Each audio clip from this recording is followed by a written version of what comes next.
ነቢ ሙሳ አለይሂ ሰላም አላህ Subhanahu Wa Ta'ala ለሊት ይዛቸው ህዝቦችን ይጣል በቀን ወጣን ያሉ ለይልን በለሊት ወጣላቸው ነቢ ሙሳ ህዝባቸውን ይዘው فخرج بقومه في جنح الليل متجهين ناحية البحر ወደ ባህሩ አቅጣጫ ህዝቦቻቸውን ይዘው ወጡ ነቢ ሙሳ አለይሂ ሰላም وشعر فرعون وجنوده بخروجهم እንደወጡ فرعونና ሰራዊቱ ደረሱበት فاتبعوه مشرقين ንጋት ላይ ተከተሏቸው مع الغيث والغضب ተቆጥተው ተበሳጭተው يفكر ወጣ فرعون ان هؤلاء لشرذمة قليلون እነዚህ እኮ ጥቂት የሆኑ ጭፍሮች ናቸው وانهم لنا لغائظون እኛንም አስቆጥተውናል وإنا لجميع حاذرون እኛ ደግሞ ብዙ ቁጥር ያለንና ትጥቃችን ያጠበቀን ሰዎች ነን ይህን እየፎከረ በፈረሴ ኮቴ ዘው ጨፍልቄ ለማስቀራቸው ተከትሏቸው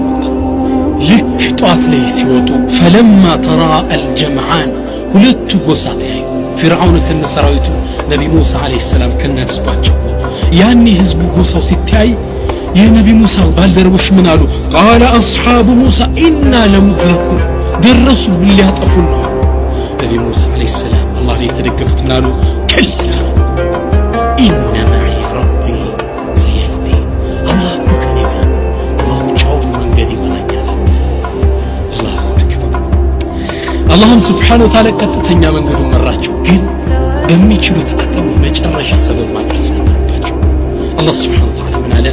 فأوحينا إلى موسى أن اضرب بعصاك البحر لموسى መልእክታችን አወረድንለት ባህሩን በበትር በበትር ባህር መመታት መስታይት አረሊት አይሰጥ ውሃ ነው አይደል ምታዋን ሰበብ ነቢ ሙሳ አለይሂ ሰላም በዛ በትር ሲመቱት فانفلق فكان كل فرق كالطود العظيم በበትራቸው ነቢ ሙሳ ሲመቱት ባህሩ ተከፈለ ከ12 ተከፈለ ምን በኒ እስራኤሎች 12 ነቂባ 12 ናቸው ያዕቆብ የተራቡ ልጆች ከዮሴፍ ከቤንጃሚን ያዕቆብ ልጆች 12 ናቸው በ12 የወጡ 12 ጎሳዎች ናቸው ለያንዳንዱ ጎሳ ማለፊያ አላህ Subhanahu Wa Ta'ala በር ከፈተላቸው ውስጥ አላህ ወንዝ ላይ በር ከፈተላቸው ያንዳንዱ እንደ ተራራ ቆመ ከጥሁት ይላል በትላልቅ ተራራ ቆመላቸው ህዝቡ በዛው ውስጥ ሾልኮ መውጣት ጀመረ ዑለሞች ምን ይላሉ ህዝቡ በዛው ሲራመድ እግራቸው ጭቃለካ ያንተውስ እቃ ይወድቅባቸዋል ያነሱት ጭቃለካ ያኔ ሲከፈት ፍርዓውን ምን አለ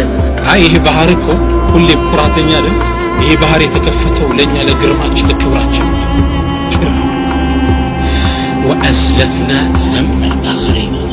ከዛም ሌሎችን አስከተላቸው